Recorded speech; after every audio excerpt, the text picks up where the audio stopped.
26 jusqu'au verset 28. Créons l'homme à notre image et à notre ressemblance pour qu'il domine. C'est Dieu qui a créé l'homme à son image pour lui donner une mission, et cette mission elle est particulière. La première des choses que l'homme doit d'abord accomplir sur la terre est d'abord le plan de Dieu. Alléluia. Vous ne pouvez pas vouloir accomplir le plan de quelqu'un que vous ne connaissez pas, et vous ne pouvez pas non plus accomplir quelque chose dont vous-même vous ignorez. C'est pourquoi il faut d'abord accomplir la chose. C'est lui qui a fabriqué l'iPhone. Lorsque nous achetons, nous n'utilisons pas l'iPhone comme si nous étions en train d'utiliser un Samsung. Ça veut dire la façon dont le fabricant a créé son téléphone permet à la personne qui l'utilise de l'utiliser de la manière dont l'auteur l'a fabriqué. Ça veut dire que l'homme doit recourir vers Dieu pour savoir de quelle manière je dois servir Dieu, de quelle manière je dois être actif dans l'œuvre de Dieu, parce que c'est Dieu lui-même qui nous a créés. Et il sait quelle méthode, quelle voie, quelle technique, quelle capacité il a déposé en nous afin que nous puissions accomplir quelque chose sur la terre. Alléluia. Et comme je disais, dans la course, nous avons un début et nous avons une fin. Personne, même si vous vous mariez plutôt, vous divorcez et vous mourrez,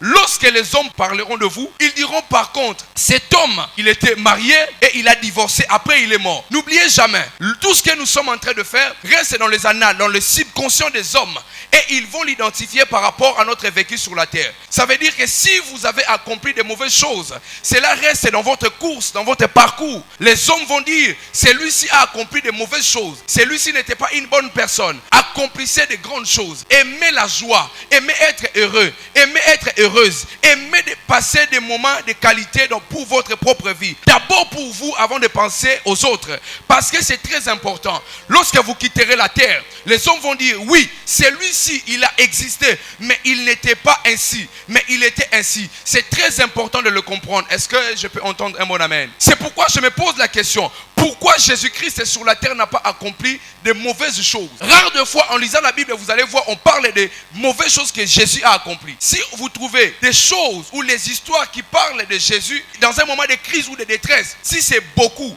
dans mon ignorance, peut-être c'est 5. Tous les restes des moments Jésus a passé sur la terre, il a accompli de grandes choses. Pourquoi? Parce que Jésus savait, s'il n'accomplit pas de grandes choses, la religion, le christianisme, la Bible retiendra que celui-ci qui était venu pour sauver l'humanité, lors de son parcours, lors de sa course, il n'a pas seulement accompli de grandes choses. Alléluia. Il n'a pas seulement accompli de bonnes choses. La Bible déclare, il partait de lieux en lieu, faisant du bien. La Bible n'a pas dit Jésus partait de lieux en lieu, faisant du mal. Parce que si Jésus faisait du mal, aujourd'hui l'église allait nous prêcher le parcours d'un Christ qui a accompli les mauvaises choses. Alléluia. Et c'est pourquoi la Bible dit, il partait de lieux en lieu. Dans un objectif précis, c'était faire du bien. Les hommes oublient rapidement le bien, les bonnes choses que vous accomplissez. Mais n'oubliez jamais, chaque bonne chose que vous accomplissez reste dans les annales de Dieu. Alléluia.